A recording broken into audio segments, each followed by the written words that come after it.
After a 3-month summer vacation, the halls of Darien High School fill with students, and the Blue Wave athletic teams return to work. The 2022 high school fall sports season is once again here. Hi everybody, I'm Braden Schenck, and we welcome you to this DAF Media Special. 2021 brought Darien Athletics 4 FCAC titles, 5 state titles, and many more memories and accomplishments along the way. We fast forward a year to 2022, and we're here to preview the fall sports season. The Darien field hockey team is looking to avenge a penalty stroke loss in last year's state semifinals. Veteran head coach Mo Minikis will lead the defending FCAC champs into the 16-game regular season with a senior-heavy squad.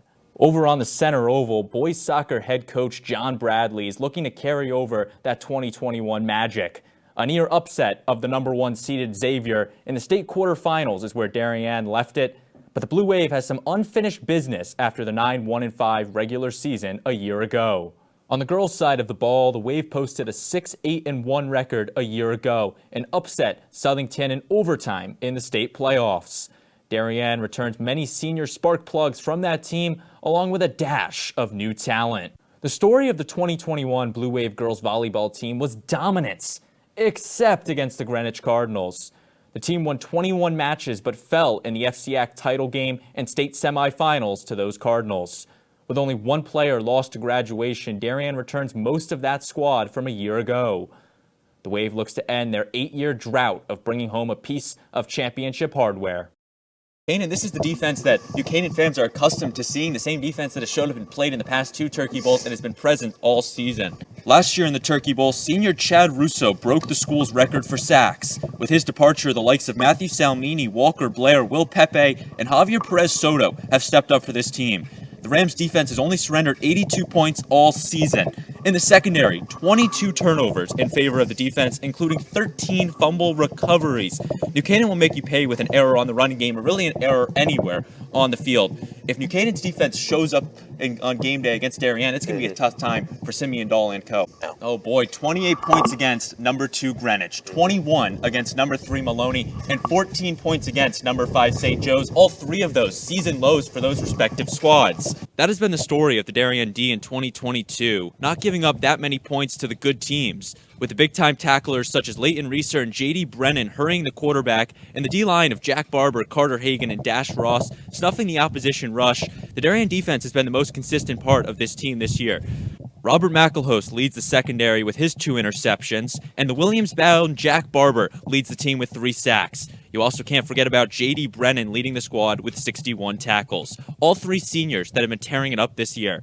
Darien has given up big gains, which is their big flaw, but their consistency is key, making crucial 3rd and 4th down stops or even getting the big tackles for losses. These are 2 defensive-heavy teams, and I think once these teams take to the field for game day, it's going to be a defensive battle. It's game 1 of a Friday night doubleheader on the hardwood. Tonight, the girls kick off the action-packed night with a rivalry for the ages. It's the Rams and the Wave. It's Darien and New Canaan.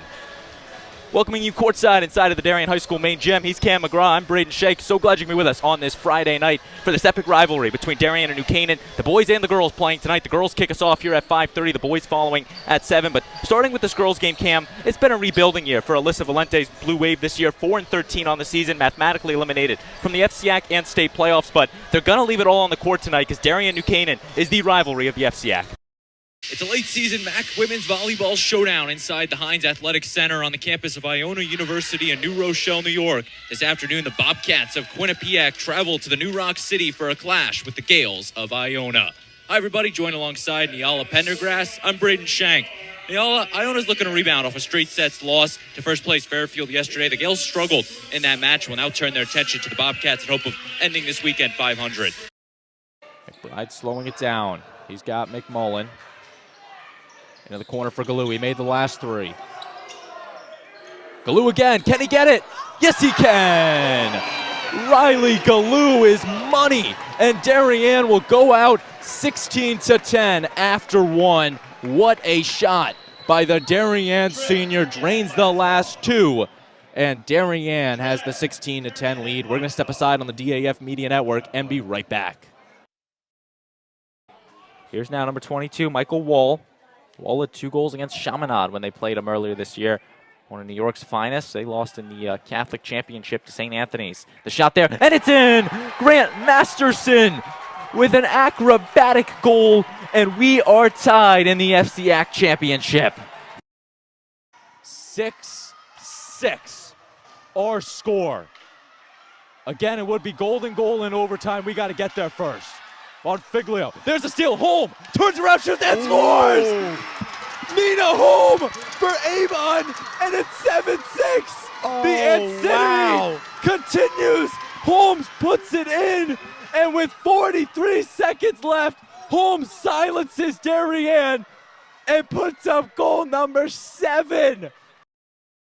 Keep this drive alive, force their hand. The Cardinals' offense has not been able to do anything in this second half. They've been struggling with. They haven't throwing the deep ball, which has been surprising. They've thrown it once or Wilson twice. with the blitz on, throws this one, intercepted by Schwind! James Schwind with it! He's gonna take it across the 50! Schwind is still up! And he will take it to the 36. Good cutting pass, Fort finishes! Maggie Fort with the goal! A great pass finding Fort for her first goal on the new campaign. 7-3 Fairfields. 2nd and 10 on the 45-yard line. 1:24 left to play. In motion goes Wall. Drops back to Costa Rui. He's going to look down the far side. And it is caught! McKiernan! Touchdown, Wilton! Tommy McKiernan pulls it in.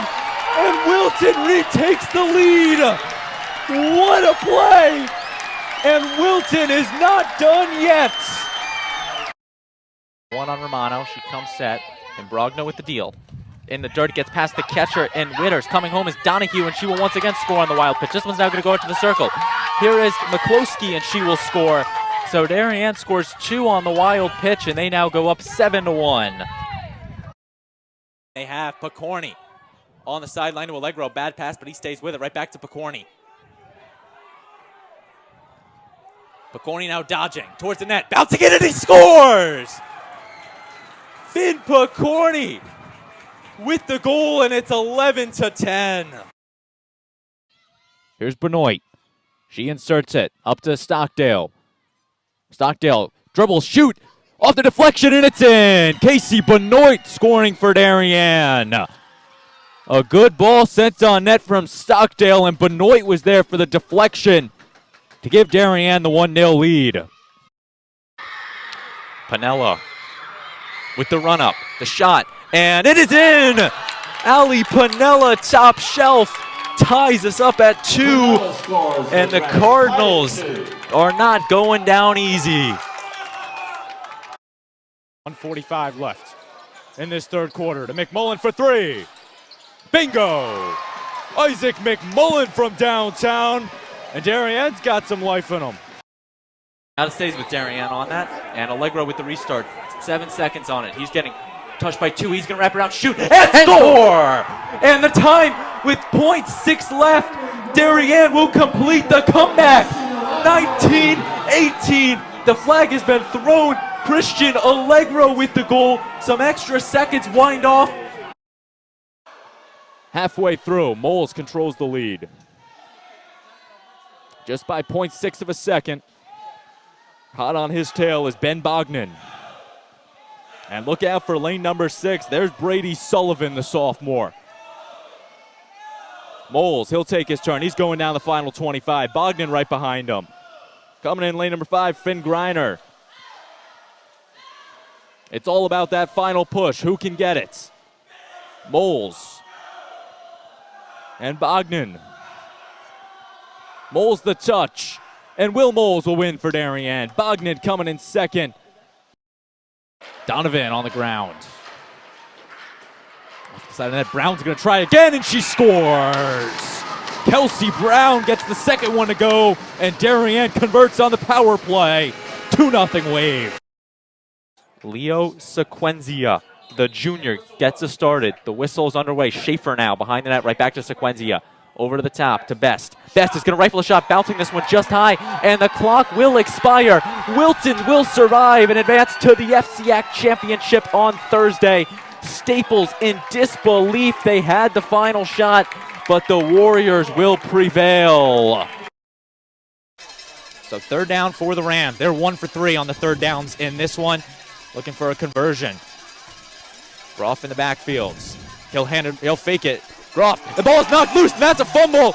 And it's actually picked up by Darien. How about that? Give it to number 25, Jack Silsby, and Darien is in business. Jack Silsby, the junior, stepping up in Turkey Bowl 28. Groff just couldn't get it off. Barber with the tackle, and Silsby coming up big for the Wave. And Ganesh will serve yet again for this Bobcats team. This time it's Yammer. Ganesh, the freshman. Matchner to Vu. In the middle, Soto gets a late jump on it. Pancake is not alive. Point to Jen Soto and the Gales. J.D. Brennan, the first-year starter for Darien, and he's really made an impact. Had a sack last week against Bridgeport Central. He's a guy you got to watch out for. Valentine throws this one into the end zone, and it is caught for the touchdown. Number 2, Dante Kelly. And the Spartans go up 6-0. Nah. And there's the pin. Alec Mertz out of nowhere gets the pin for the Falcons. Here's Wagner now. Montgomery in the middle, the swing, and it's a kill. Ella Gardner going right to that back line, and Gardner picks up her first kill on her first swing. And Fairfield retakes the lead early in this first set. Donald and Bronca, one-on-one. Donald with the run-up. Takes the shot, stopped by Bronca, and grabs it between his legs. What a save by Tommy Bronca. Well, you never know. 2nd and 10. Darien does need a big stop or a potential turnover to get him out of this position. Oh, of course, but you know, I think this is definitely has the energy and the makings of a rally. Singwall drops back. He's going to fire it, looking for the end zone, and he finds Hutchison. Touchdown, St. Joe's, and it is 6-0 with 8.5 minutes left. Erupt St. Joe's fans. There is some life here. 14-10, Darien leads the FCAC championship on the line. Augustine with the serve. Moore on the outside to Roach. The tip. It's in, it's in, it's in, it's in. And Darien has done it. It's in. The 8-year drought has been ended. The Darien Blue Wave are your 2022 FCAC Girls Volleyball Champions. I've been Braden Schenck, and we thank you for watching.